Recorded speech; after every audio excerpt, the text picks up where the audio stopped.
ஸ்ரீ பாலசுப்பிரமணியர் அருளால் அம்மன் அருள் டிவி நேயர்கள், ஆன்மீக அன்பர்கள், ஜோதிட அன்பர்கள் அனைவருக்கும் அன்பான வணக்கங்கள். நான் உங்கள் பாரம்பரிய ஜோதிடர் ஸ்ரீ குரு சுந்தர வடிவேல். தொடர்ச்சியா பார்த்தோம்னா நம்ம சேனல்ல மாத பலன்கள், கிரக பெயர்ச்சி பலன்கள் அப்படின்னு சொல்லி தொடர்ச்சியா கொடுத்துக்கிட்டு இருக்கோம். இந்த சேனலை பொறுத்தவரை முழுமையான ஆன்மீக சிந்தனை அப்படிங்கிறது எல்லோருக்கும் கிடைக்கணும். ஜோதிட ரீதியான வழிகாட்டுதல் அப்படிங்கிறது ஏதாவது ஒரு வகையில உங்களோட வாழ்க்கையில ஒரு நல்ல மாற்றத்தை, முன்னேற்றத்தை, ஒரு விழிப்புணர்வை ஏற்படுத்தணும் அப்படின்னு சொல்லி தொடர்ச்சியா நம்ம பார்த்தீங்கன்னா மாத பலன்கள், கிரக பெயர்ச்சி பலன்கள் அப்படின்னு தொடர்ச்சியா நம்ம இதில் கொடுத்துக்கிட்டு வர்றோம். அந்த வகையில பார்த்தோம் அப்படின்னு கேட்டிங்கன்னா, இப்ப ஆவணி மாத பலன்கள் எப்படி இருக்கும் அப்படிங்கிறத ஒவ்வொரு ராசிக்கும் விரிவா நம்ம பார்க்க போறோம். அந்த வகையில பார்த்தோம்னா ஆவணி மாதம் அப்படின்னு எடுத்துக்கிட்டோம் அப்படின்னா, சூரிய பகவான் காலச்சக்கரத்தின் 5ஆம் இடத்துல ஆட்சி பெற்று அரசாங்க இடமான 5ஆம் இடத்துல ஆட்சி பெற்று அமர்ந்து சிம்ம ராசியில அமர்ந்து அருள்பளிக்கக்கூடிய ஒரு உன்னதமான மாதம். ஆவணி மாதத்துக்குன்னு ஒரு தனி சிறப்பே இருக்குது. அது உங்களுக்கு எல்லாம் தெரிஞ்ச விஷயம்தான். குறிப்பா விவாகம், திருமணம் மற்றும் சுப நிகழ்ச்சிகளை நிறைய செய்யக்கூடிய, நடத்தக்கூடிய ஒரு முக்கியமான மாதம். அது இல்லாம கூடுதலா பார்த்தோம்னா தெய்வ வழிபாடு மாதம், கிராம தெய்வங்கள், அதே நேரத்துல பாத்தீங்கன்னா குல தெய்வ வழிபாட்டு மாதம் அப்படிங்கிறதுலையும் ரொம்ப சிறப்பு மிக்க மாதமா இந்த மாதம் இருக்குது. இந்த மாதத்தை பொறுத்த வகையில விவாகம், திருமண சுபமுகூர்த்த நாட்கள் அப்படின்னு எடுத்துக்கிட்டோம்னா 11 சுபமுகூர்த்த நாட்கள் இருக்குது. அதுல குறிப்பா பார்த்தோம்னாக்க உங்களுக்கு புஷ்கர நவம்சத்துல இருக்கக்கூடிய 6 சுபமுகூர்த்தங்கள் இருக்குது. அந்த 6 சுபமுகூர்த்தங்கள்ல 4 வளர்பிறை சுபமுகூர்த்தங்களும் 2 தேய்பிறை சுபமுகூர்த்தங்களும் இருக்குது. அடுத்து ஆவணி 1ஆம் தேதி, ஆவணி 15ஆம் தேதி பார்த்தீங்கன்னா சனி மகா பிரதோஷம் அப்படிங்கிற ஒரு உன்னதமான சிவ வழிபாட்டு தினம் அப்படிங்கிறது வருது. அதை எல்லோருமே சிவனை வழிபட்டு பரிபூரண அருளை பெற வேணும் அன்னைக்கு. அடுத்து பார்த்தோம்னா ஆவணி 3ஆம் தேதி பார்த்தோம்னாக்க பௌர்ணமி நாள் வருது. அதாவது குலதெய்வ வழிபாடு, அண்ணாமலையார் வழிபாடு, கிரிவலம் போறது அப்படின்னு ஒரு முக்கியமான நிகழ்வு அப்படிங்கிறது ஆவணி 3 பௌர்ணமி.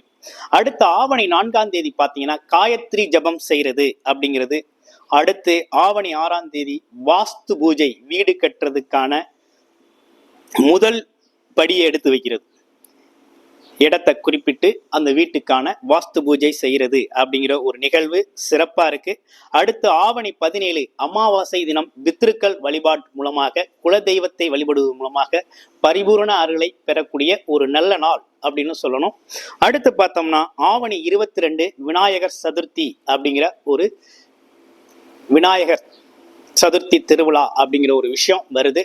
விநாயகரை வழிபட்டு பரிபூரணமான பஞ்சபூத கடவுளான விநாயகரை வழிபட்டு பரிபூரண அருளை பெறக்கூடிய ஒரு அற்புதமான மாதமாக இந்த ஆவணி மாதம் அமைஞ்சிருக்கு. இப்ப ஒவ்வொரு ராசிக்கும் எப்படி இருக்கும் இந்த ஆவணி மாத பலன், என்ன செய்யலாம், என்ன செய்யக்கூடாது? விருச்சிக ராசி காலச்சக்கரத்தின் 8வது ராசியான விருச்சிக ராசிக்கு என்ன நடக்கும்? விருச்சிக ராசி அதிபதி செவ்வாயாக இருக்கிறாரு. அதே நேரத்துல சந்திரன் மனோகாரகன் அப்படின்னு சொல்லக்கூடியவர் அங்க நீசமாகிறார். பாம்பு கிரகங்கள் அப்படின்னு சொல்லக்கூடிய ராகு கேது கிரகங்கள் அங்கே உச்சமடைகிறது. அப்ப இப்படிப்பட்ட இந்த ராசி என்ன விதமான பலன்கள் இந்த மாத கிரக நிலைகளுக்கு இருக்குது அப்படிங்கிறத பார்க்கிறோம். ஒரு ஸ்திர ராசி எதுலையும் ஒரு நிலைத்த தன்மை அப்படிங்கிறது எடுத்துக்கொண்ட வேலையில ஒரு நிலையாக போகணும் அப்படிங்கிற எண்ண ஓட்டம் உள்ள ஒரு அமைப்பு உண்டு. அதே நேரத்துல பாத்தீங்கன்னா பிறருக்காக தன்னுடைய வேலைகளை, தன்னுடைய திறமைகளை தியாகம் செய்யக்கூடியவங்க, குடும்பத்திற்காக கொஞ்சம் திறமைகளை வெளிக்காட்டக்கூடியவர்களா இருக்காங்க. அதிகபட்சமா இவங்களோட வேலை என்னன்னு கேட்டீங்கன்னா, அடிக்கடி விரக்தி அடையக்கூடிய ஒரு நிலை உண்டு. விரக்தி அடையக்கூடிய ஒரு நிலையும் உண்டு. நிலையில்லாத வேலை அமைப்பு அப்படிங்கிறது சில பேருக்கு உண்டு. அதே நேரத்துல குடும்ப உறவுகள்ல பாத்தீங்கன்னா விரிசல்களை அடிக்கடி சந்திக்கக்கூடியவர்களா இருப்பாங்க. என்ன காரணம்னா மனோகாரகன் சொல்லக்கூடிய சந்திரன் பலமிழந்து போறதுதான் காரணமாக அங்க இருக்குது. அதே போல பாம்பு கிரகங்கள் அங்கு உச்சமடைகிறதுனால வார்த்தைகளில், பேசுற வார்த்தைகளில், சில வார்த்தைகள் மூலமா சில வம்பு வழக்குகளை சந்திக்கக்கூடியவர்களாகவும் சில பேர் இருக்கிறாங்க. இருப்பினும் உங்களோட ஜாதக அமைப்பு, லக்கணம் என்ன, ராசி என்ன, ஆமா இப்ப நடக்கிற தசாபுத்தி அமைப்புகள் எப்படி இருக்கு அப்படிங்கிறத உங்களுடைய ஜாதகம் தான் முழு பலன். 100% பலன் உங்களுடைய ஜாதகம் தான். ஓகேங்களா? இது இந்த மாதத்திற்கான, ஆவணி மாதத்திற்கான பொது பலன். இது உங்களுடைய வாழ்நாள் பலன் இல்லை. உங்களுடைய முழு பலன் தெரிஞ்சுக்கணும் அப்படின்னா டிஸ்பிளேல ஒரு நம்பருக்கு கால் பண்ணி உங்களுடைய ஜாதகத்தை அனுப்பி முழு பலன் நீங்க உங்களுடைய ஜாதகத்திற்கு நீங்க தெரிஞ்சுக்கலாம்.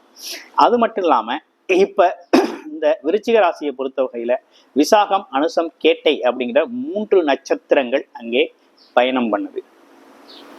விருச்சிக ராசி அப்படிங்கிற ஒரு விஷயத்துக்கு ராசிநாதன் சொல்லக்கூடிய செவ்வாய் பகவான் 7ஆம் இடத்துல குருவோட அமர்ந்திருக்கக்கூடிய ஒரு அமைப்பு அப்படிங்கிறது இருக்குது இப்போது கோச்சார நிலை. அடுத்து பாருங்க, உங்க ராசியில் இருந்து 4ஆம் இடத்துல சனி பகவான் வக்ரகதியில இருக்கிறார். 5ஆம் இடம் சொல்லக்கூடிய மீன ராசியில ராகு பகவான் இருக்கக்கூடிய ஒரு அமைப்பு.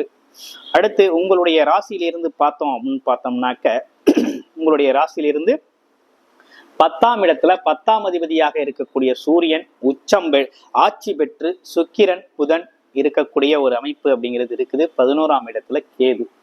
இப்படிப்பட்ட கிரக அமைப்புகளோட தான் உங்களுடைய வாழ்க்கை பயணம் இந்த மாதம் தொடங்க போகுது. அப்ப என்ன விதமான விஷயங்கள் இருக்குது அப்படின்னா, இப்ப விருச்சிக ராசி அன்பர்கள் பட்ட கஷ்டத்துக்கு ஒரு தீர்வு அப்படிங்கிறது குருபலம் கிடைச்சிருச்சு. ராசிக்கு குருபலம் கிடைச்சிருச்சு. அப்ப இதுவரை பட்ட கஷ்டங்கள்ல இருந்து கொஞ்சம் விடுதலைகள். கஷ்டம்னா எப்படின்னா, வேலை, தொழில், வருமானம், வியாபாரம் சார்ந்து இருக்கக்கூடிய விருச்சிக அன்பர்களுக்கெல்லாம் கொஞ்சம் வேலை, தொழில், வியாபாரம்லாம் பாதிக்கப்பட்டுச்சு. வருமானத்துல குறைபாடு, லாபம் இல்லை, நஷ்டம் அப்படிங்கிற ஒரு விஷயம்லாம் ஏற்பட்ட ஒரு காலம் உண்டு. வேலை பார்த்த இடங்கள்ல வேலையை விட்டு வெளியில வர்றது, கோபதாபத்தால வெளியில வர்றது அப்படிங்கிற ஒரு விஷயம்லாம் நடந்தது. அடுத்து பார்த்தோம்னாக்க குடும்ப உறவுகள்ல சிக்கல், கணவன் மனைவி பிரச்சனை, இவர் சொல்றத அவங்க கேட்கறது இல்லை, அவங்க சொல்றத இவங்க கேட்கறது இல்லை, நண்பர்கள், தோழர்கள், அக்கம் பக்கம் இதெல்லாம் கொஞ்சம் அலசல் புலசலா கொஞ்சம் சரியில்லாத ஒரு சூழ்நிலையை என்ன ஓட்டத்துல பாத்தீங்கன்னா உங்களுடையக்கும் அவங்களுக்கும் ஒத்துப்போகாத சூழ்நிலைலாம் இருந்த காலம் உண்டு. இந்த குரு பயிற்சிக்கு பிறகு இந்த மாற்றங்கள் படிப்படியாக சில மாற்றங்களை சந்திச்சு வந்தவங்க தான் நம்ம விருச்சிக ராசி அன்பர்கள். அந்த வகையில இப்ப என்ன நடந்திருக்கு அப்படின்னு பாத்தீங்கன்னா, ராசிநாதன் 7ஆம் இடத்துல இருந்து குருவோட இருந்து தனக்காரகன் உங்க ராசிக்கு 2 கூடையவன் குடும்பக்காரகனோட சேர்ந்து ராசியை பார்க்கிறார். ஒரு சிறப்பான அமைப்பு உங்களுக்கு என்னன்னா, குடும்ப ஒற்றுமை பலப்படும். குடும்ப ஒற்றுமை பலப்படும். அதே நேரத்துல நண்பர்கள், உறவுகள் எல்லாமே ரொம்ப சிறப்பா இருக்கும், நல்லா இருக்கும், ஒற்றுமை பலப்படும், உதவிகள் தேடி வரக்கூடிய காலமாக இந்த காலம் இருக்குது. அது மட்டும் இல்லாம திருமணம் சார்ந்த விஷயங்களுக்கு நீண்ட நாள் திருமணம் ஆகாம அல்லது திருமணத்துக்கே இப்பவே முயற்சி பண்ணிக்கிட்டு இருக்கோம், இனிமேதான் ஆரம்பிக்கணும்ங்கிறவங்களுக்கு திருமணம் சார்ந்த விஷயங்கள் அருமையா கைகூடக்கூடிய ஒரு நல்ல காலகட்டம் உங்களுக்கு அமைஞ்சிருக்கு. ஏன்னா ராசிநாதன் 2 கூடையவன் குடும்பக்காரகனோட 7ஆம் இடத்துல களத்திரஸ்தானத்துல இருந்து பார்க்கையில உங்களுக்கு நல்லதுதான் நடக்கும். சுபகாரியங்கள் உங்களுக்கு, சுப விசேஷங்கள் உங்களுக்கு நடக்கணும். உங்கள் சார்ந்த விஷயங்கள் அனைத்தும் சுப விஷயங்களாகவே நடக்கணும். அப்ப என்ன விஷயம்னா, என்னென்ன விஷயம் நடக்கணும் அப்படின்னு பாத்தீங்கன்னா, திருமணம் ஆகாதவர்களுக்கு திருமணம் ஆகக்கூடிய ஒரு நல்ல அமைப்பு அப்படிங்கிறது இருக்குது. அடுத்து கண்டிப்பாக திருமண பாக்கியம் கைகூடும். அடுத்து எடுத்த முயற்சிகள் கைகூடும். எது சார்ந்த முயற்சி எடுக்கிறீங்களோ, வேலை, தொழில், வருமானம் சார்ந்த முயற்சிகள் கைகூடக்கூடிய ஒரு நல்ல அமைப்பு அப்படிங்கிறது ஏற்பட்டிருக்கு. அதே போல குடும்பத்துல ஒற்றுமை அதிகரிக்கும். கணவன் மனைவி பிரிவினை நீங்கி ஒற்றுமை அதிகரிக்கும். குடும்ப பெண்களுக்கு இந்த காலகட்டத்துல கொஞ்சம் மகிழ்ச்சி அதிகரிக்கும். கொஞ்சம் இன்னல்களை சந்திச்சவங்க மாமனார் சொல்றதை கேட்கிறதா, மாமியார் சொல்றதை கேட்கிறதா, அல்லது கணவர் சொல்றதை கேட்கிறதா அப்படிங்கிறதெல்லாம் குழப்பமா இருந்த சூழ்நிலைகள்லாம் மாறி அக்கம் பக்கத்துல விட்ட குழப்பங்கள், அந்த குழப்பங்கள்லாம் மாறி நல்ல முன்னேற்றம் ஏற்பட்டு பாராட்டுக்களோடு கொஞ்சம் மகிழ்ச்சிகரமா இருக்கக்கூடிய ஒரு நல்ல காலகட்டமாக இருக்குது. அடுத்து 10 கூடையவன் 10லே என்ன இருக்காரு, ஆட்சி பெற்றிருக்கார் இல்லையா. தொழில் செழிக்கும். தொழிலே இல்லை, தொழில் செய்யணும்னு முயற்சி பண்ணவங்களுக்கு தொழில் வாய்ப்புகள் கைகூடும். அரசு சார்ந்த முயற்சிகள், வேலைக்காக தொழிலுக்காக அரசு சார்ந்த முயற்சிகள் எடுத்தவங்க எல்லாருக்குமே கைகூடக்கூடிய அமைப்பு இருக்குது. அரசு சார்ந்த தேர்வு எழுதியிருக்கிற போட்டித் தேர்வுகளில் ஜெயிக்கக்கூடிய வாய்ப்பு இருக்குது.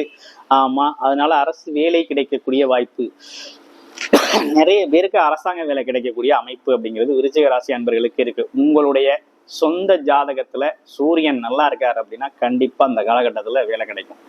அரசு ஒப்பந்தங்கள், அரசு கான்ட்ராக்டர்கள்லாம் நல்ல வாய்ப்புகள் வருது. அடுத்து பாருங்க, உங்களுடைய மனைவி, மக்கள், சகோதரர்கள்லாம் பார்த்தீங்கன்னா அரசு சார்ந்த முயற்சிகள் எடுக்கிறாங்க அப்படின்னா கண்டிப்பா அது சார்ந்த முயற்சிகள்லாம் வெற்றி அடையக்கூடிய காலகட்டம், அவங்களுக்கு அரசு துறைகளில் வாய்ப்புகள் கிடைக்கக்கூடிய காலகட்டமாகவும் இருக்குது.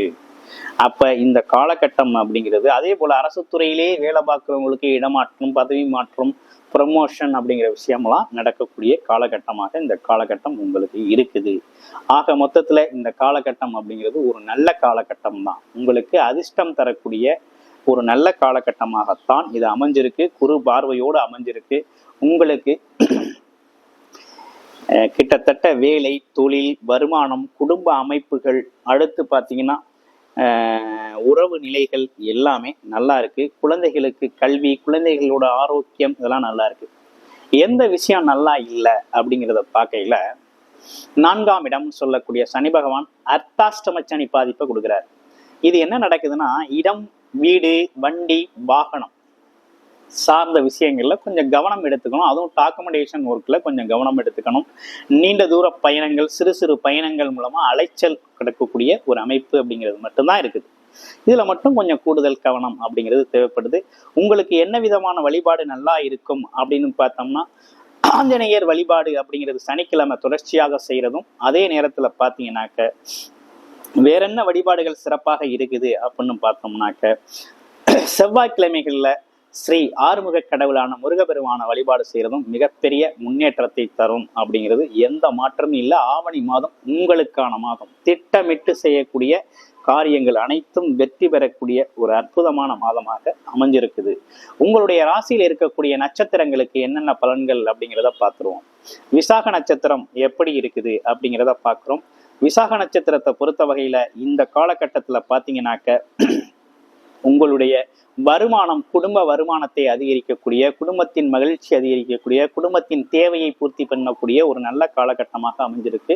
சார்ந்த குணமுடையவர்களாக, எதையும் புரிந்து கொள்ளக்கூடிய ஆற்றல் உடையவர்களாகவும் நீங்க இருப்பீங்க. அது மட்டும் இல்லாம உங்களை பொறுத்த வகையில கூட்டு தொழில், வேலையில இருந்து வந்த சிரமங்கள் நீங்கி வேலை சார்ந்த விஷயங்கள்லாம் நல்லா இருக்கக்கூடிய காலகட்டம். இந்த காலகட்டத்துல பக்கபலமாக உங்களுக்கு அனைத்து விஷயங்களும் பார்த்தீங்கன்னா ஆதரவாக, அனைத்திலையும் நண்பர்கள் ஒற்றுமையோடு, சில விஷயங்கள் கூட்டு தொழிலையும் நடக்கக்கூடிய, கூட்டு தொழில் வருமானம் மூலமாகவும் வரக்கூடிய நல்ல வாய்ப்பு அப்படிங்கிறது அமைஞ்சிருக்கு.